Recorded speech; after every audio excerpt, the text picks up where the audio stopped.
निगरान वज़ीर-ए-आज़म इनवारुल हक काकड़ ने वज़ारत मज़हबी अमूर को हज्जाज के लिए हज को आसान और सस्ता बनाने के लिए इक़दाम उठाने की हिदायत कर दी। निगरान वज़ीर-ए-आज़म इनवारुल हक काकड़ की ज़ेर सदारत वज़ारत मज़हबी अमूर का इजलास हुआ। वज़ीर-ए-आज़म इनवारुल हक काकड़ को वज़ारत की कारकर्दगी के हवाले से तफसीली ब्रीफिंग दी गई। वज़ीर-ए-आज़म को हज के हवाले से इक़दाम और हज पॉलिसी 2024 की तैयारी के पेश रफ्त से भी आगाह किया गया। इनवारुल हक काकड़ ने कहा कि हज जैसे अहम मज़हबी फरीज़े की अंजामदही को हज्जाज के लिए आसान और सस्ता बनाने के लिए इक़दाम उठाने चाहिए। उन्होंने ये भी कहा कि हज्जाज के लिए किए जाने वाले इंतज़ामात पर किसी किस्म का समझौता न किया जाए। वज़ीर-ए-आज़म ने हिदायत दी है कि कम खर्चे में बेहतरीन सहूलतों की फराहमी यकीनी बनाई जाए और प्राइवेट स्कीम के तहत जाने वाले आज़मीन हज को भी किसी किस्म की मुश्किलात पेश न आए। उन्होंने ये भी कहा कि हज पॉलिसी जल्द से जल्द वफाकी काबीना को मंजूरी के लिए पेश की जाए। तेहरान ने इसराइल पर अचानक हमले की मंसूबाबंदी में मदद की। गुज़िश्ता पीर को बैरूत में मीटिंग के दौरान हमले के लिए ग्रीन लाइट दी।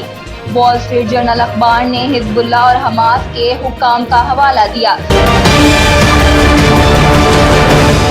ये वो हैं जो मस्जिद अक्सा में बुजुर्ग ख़वातीन को जुल्म सितम करते थे।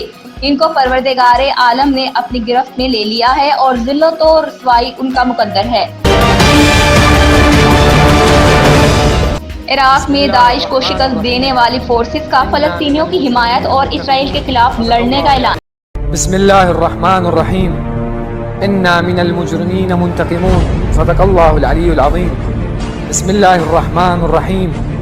नहनुल बअसुल अअज़म हज़्ज़ामून ला नुहज़म बअसुना बअस हुसैन वल बअसुल क़ादिम अअज़म नहनु अब्नाअ ज़ाकल इमाम अल्लज़ी क़ाल अबिल मौत तुहद्दिदुनी या इब्न अत्तुलक़ा फल मौत लना आदह व करामतुना मिन अल्लाह शहादह। ईरान ने मशरिक़ वस्ता की सूरत हाल पर इस्लामी ताउन की तंजीम का हंगामी इजलास तलब करने का मुतालिबा किया है। तर्जुमान ईरानी वज़ारत ख़ारजा नासिर कनानी का कहना है कि मशरिक़ वस्ता की सूरत हाल पर तबादला ख्याल करने के लिए इस्लामी ताउन की तंजीम का हंगामी इजलास तलब किया है।